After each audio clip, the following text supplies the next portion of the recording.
So in this video we are going to discuss about battens. In the previous video we have discussed about the build-up section with single and double laced system, and we have gone through few problems also, and I have given certain questions to solve for yourself, and in this class we are going to discuss about battens. So lacing system or battens both are meant for connecting two or more sections in order to form a single built-up column. As you can see in this figure here, we have two C sections, 1 and this is 2. And these two channel sections are connected back to back, isn't it? So now these two channel sections are connected with battens. So battens are nothing but plates. See, this is a simple plate, and this plate is attached to both these two channel sections, and 3 bolts are placed on either side. So now this batten plate or batten simply holds this channel section together, right? So you have another batten plate on the opposite side. So in this way, these battens are placed at regular intervals. So see, this is second one. Okay, this is first one and this is second one. And similarly, you have more than this. Okay, of course, we have certain codal conditions. What is the minimum amount of battens that should be there? Okay, we will see that. See, so if this is the built-up section and we have a rectangular plates in this manner. And remember, the topmost and the bottommost battens are called as end battens. Okay, these are end battens. And in between the end battens, and that is top batten and the bottommost batten, the remaining battens are called as intermediate battens. Okay, so that is what you see here. This is an intermediate batten. So let us jump into this codal provisions. So according to IS code 800/2007 and clause 7.7, we have certain codal provisions regarding the batten connection. So let me go through one by one. In the clause 7711, we can see that compression members composed of two main components battened should preferably have their two main components of the same cross section and symmetrically disposed about their major axis. So what does this part of the clause tells is, see, you are trying to connect two channel sections with the batten plate, right? So it is saying that it is preferably, I mean, most wantedly, most preferredly, these two channel sections should be of same cross section, same size, symmetrical about the major axis. If this is the axis, major axis, this should be symmetrical. Okay, about this axis, this side portion should be mirror image of this side portion, bottom portion. Okay, so that is how the components should be there, but it is not compulsory. It should be preferred. Okay, should be preferably have the two main components of the same cross section and symmetrical about the major axis. Okay, but where practicable, the compression member should have a radius of gyration about the axis perpendicular to the plane of the battens, not less than the radius about the axis in the plane of batten.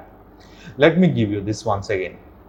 So this is the channel section, this is an axis and this is an axis. Let us take this as YY axis and this as ZZ axis. So now this is the batten plate.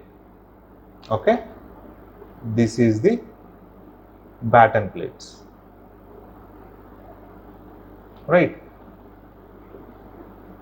So if you see, YY is the axis perpendicular to battens, right?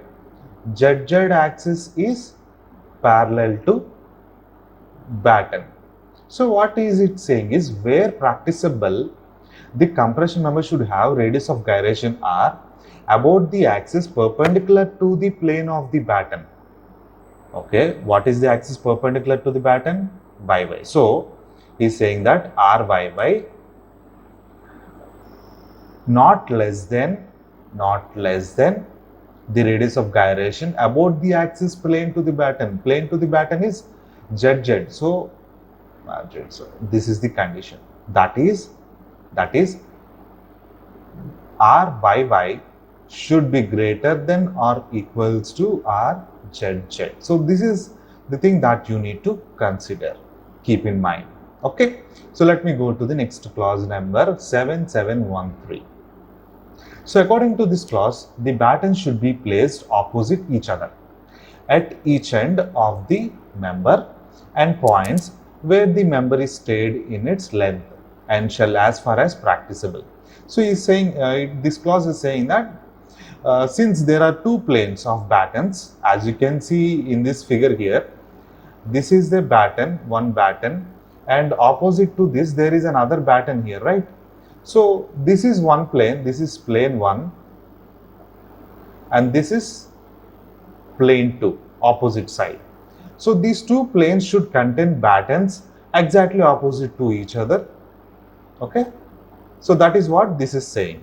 And number of battens shall be such that member is divided into not less than 3 bays. So what is a bay? Let me give you this here. See, this is a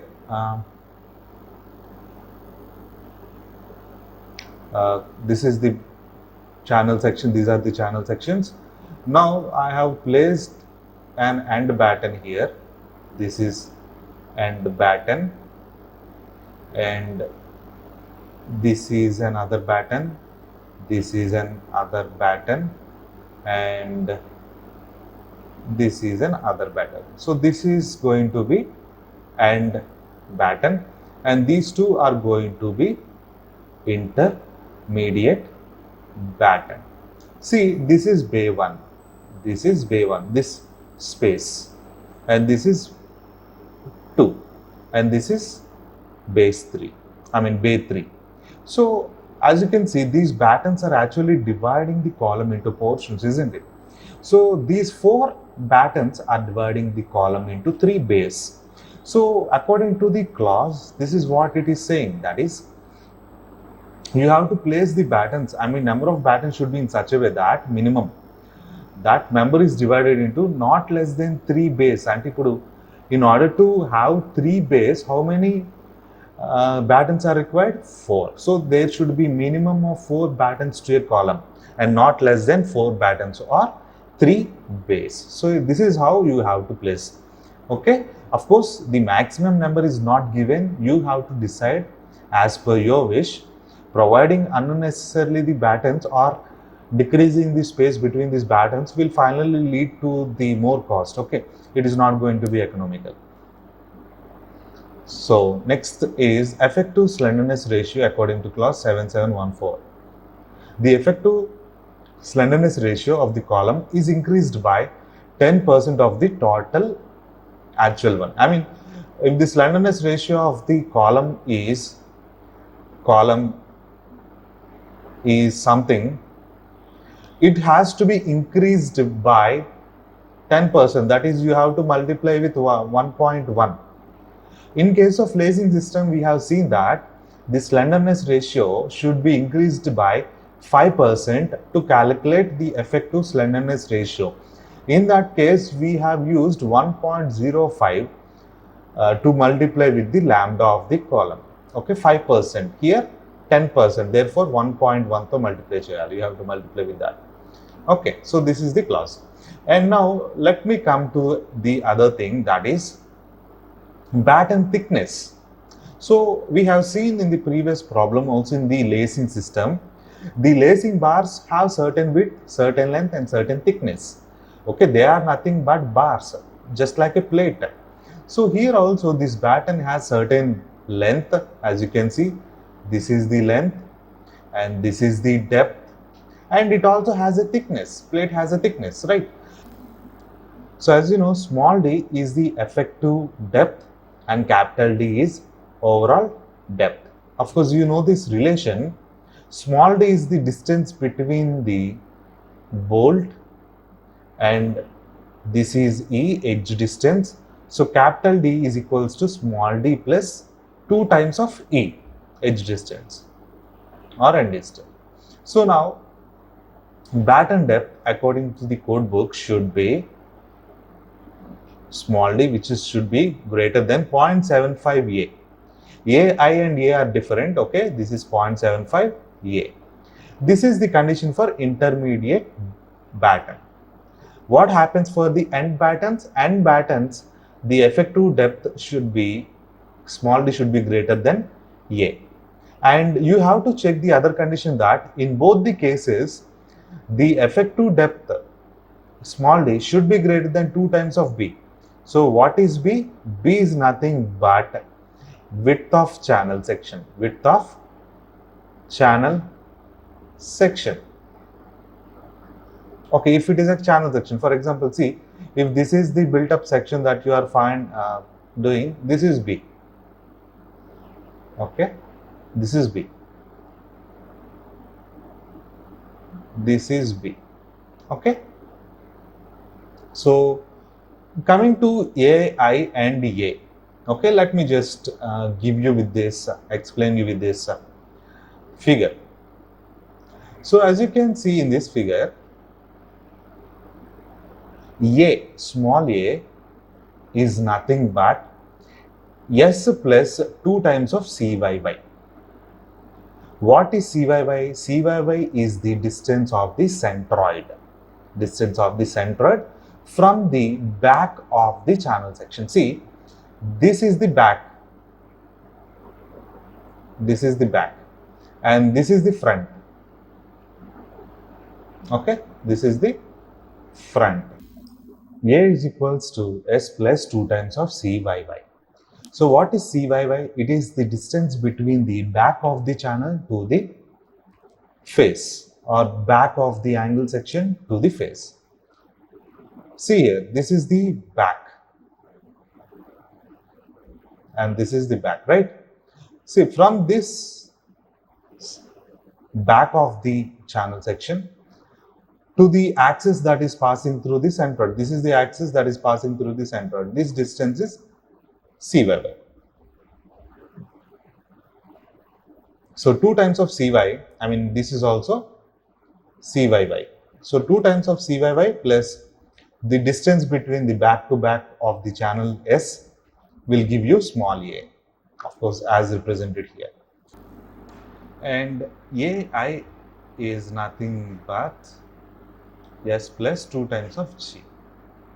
Okay, where G is the gauge distance. That is, see, if this is the channel section and this is the other channel section, this is the region where you can drill holes and put the bolt. Okay, and this distance is what we call as G. Okay, G is different from CYY, and this is S. And this distance is nothing but S plus 2G, which is equals to AI. But what happens if the channel sections are face to face? Okay, then this value will be S. Okay, S is the distance between the back to back of the face. So this is the back and this is the back. And what happens to the G? G will be this value, and then this distance will be AI. So in this case, AI is equals to S minus 2G. So AI equals to S plus 2G and AI is equals to S minus 2G. These values are changing based on the orientation of these channel sections or angle sections. Okay, so this is face to face connection. Faces of the channel sections are facing each other, and this is back to back. Okay, this is back to back.